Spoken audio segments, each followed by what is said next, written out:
What's up guys, it's Chris Majestic here of Majestex, and this is the world's first budget 4K projector.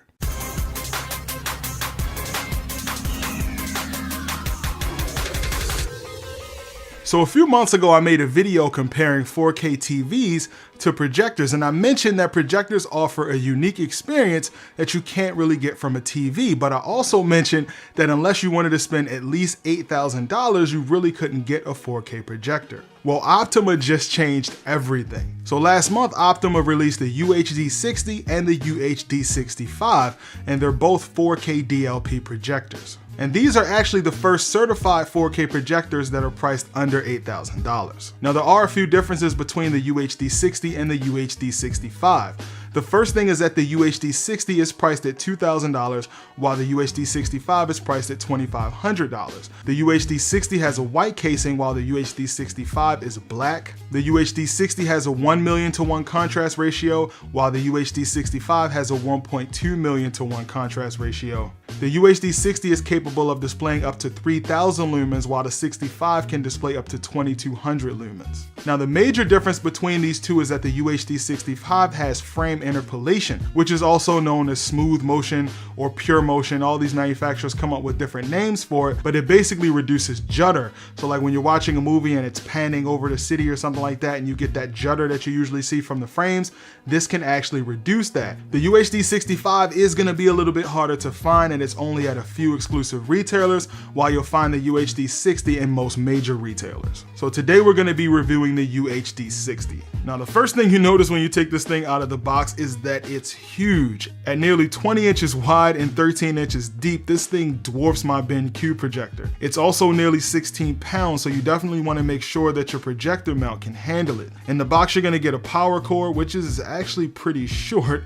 an HDMI cable, and a nice white backlit remote. Now I must admit that the overall feel of this projector is a bit on the cheap side, but I can live with that considering the benefits at this price point. So on the front you'll find the lens, focus ring, and IR sensor. On the left side you have all your buttons, including the power, source, menu, and directional buttons. And on the back you're going to find your power jack, Ethernet port, RS-232 port, an HDMI 1.4a port, an HDMI 2.0 port with HDCP 2.2 and MHL 2.1, a VGA port, 3.5mm audio input and output jacks, a USB power port, a 12-volt output, a USB 2.0 service port, and an optical audio output. And pressing down on the top lid is going to reveal your vertical lens shift and zoom dials. Now I will say the door definitely feels really flimsy and it's tricky to open and close, but thankfully it's not something you should have to deal with too often.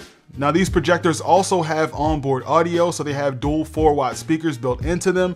They're actually a little louder than I expected, but don't expect them to blow you away. Now the UHD60 has an input lag of 33 milliseconds, while the UHD65 has an input lag of 82 milliseconds as reported by Projector Central. So if you're a gamer, you might want to go with the UHD60 if you're going to be sensitive to input lag. Now while both of these projectors do have vertical lens shift, it's only a plus 15% lens shift, so it's not plus negative. This means that if you're mounting the projector on the ceiling, you can only shift the image down, you can't shift it up. Another thing to consider is it has absolutely no keystone correction at all. So that's gonna make this projector really difficult to install, and it's not really gonna have many flexible mounting options. Now, unfortunately, this is gonna be a deal breaker for some people depending on where you have to mount your projector. Luckily, I was able to move my screen down about 4 inches to accommodate it. Another thing that surprised me is that this projector was actually pretty quiet. Now they list it at 25 decibels, but it's definitely quieter than my BenQ projector was. And as far as throw goes, I'm projecting this onto a 135-inch screen, and I have the projector sitting about 17 feet away. And the closest I was able to get it to the screen to display that 135-inch image was about 15 feet. So I had this projected onto my 135-inch gray edge-free Elite screen, and the picture looks absolutely gorgeous. I'm telling you, there's no way to put into words exactly what this image looks like. You have to see it in person for yourself. Both the UHD60 and the 65 are HDR compatible projectors. This means that they can accept the Rec. 2020 HDR signal, but they're actually Rec. 709 projectors. Now I was able to test this out using the 2017 NVIDIA Shield. I tried Rec. 2020 420, I tried 8-bit 444, and for my testing, the best looking setting was actually 8-bit 444 Rec. 709, which is not an HDR setting. When I set it to the recommended HDR setting, which is 10-bit Rec. 2020, the colors were really washed out and the overall image was really dim. Now I'm not really sure exactly why this was. I tried playing with a bunch of the settings to see if I could fix it, but nothing I did would make the image pop. So I tried a bunch of these different settings, and the one I ended up liking the most was the 8-bit 444 Rec. 709. The overall brightness of the picture and color vibrance was a lot better with Rec. 709. Now, one thing you do need to consider with all these different color options and using HDR is your HDMI cable. So in the past, you really didn't have to worry about HDMI cables too much.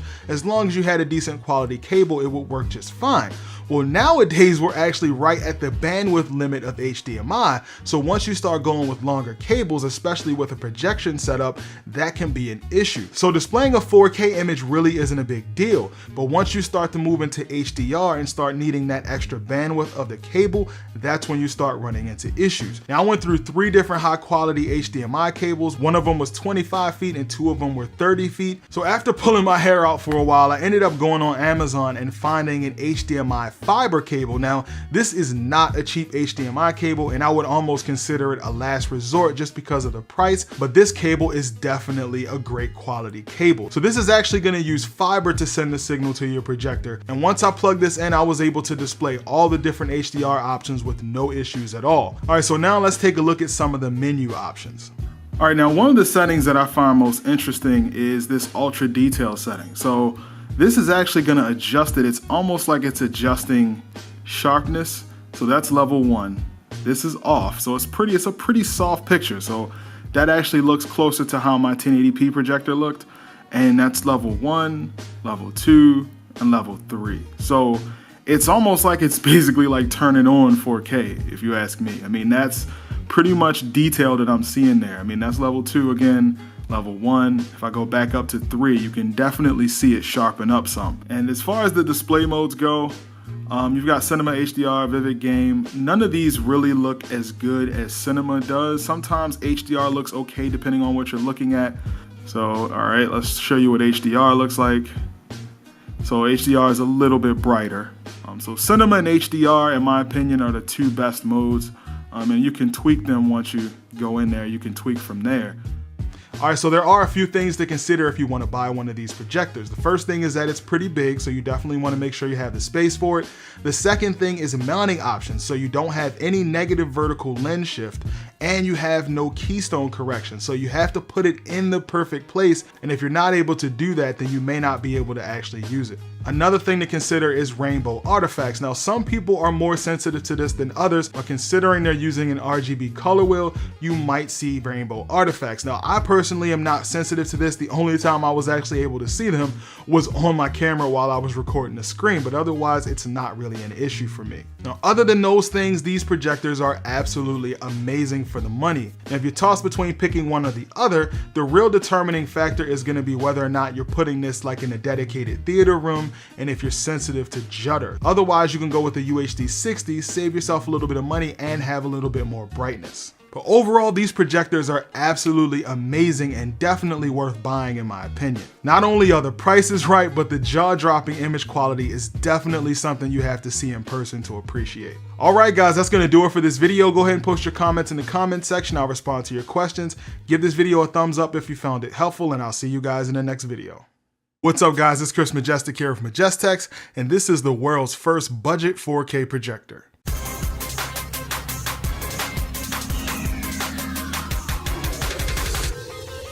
So a few months ago, I made a video comparing 4K TVs to projectors, and I mentioned that projectors offer a unique experience that you can't really get from a TV, but I also mentioned that unless you wanted to spend at least $8,000, you really couldn't get a 4K projector. Well, Optoma just changed everything. So last month, Optoma released the UHD60 and the UHD65, and they're both 4K DLP projectors. And these are actually the first certified 4K projectors that are priced under $8,000. Now, there are a few differences between the UHD60 and the UHD65.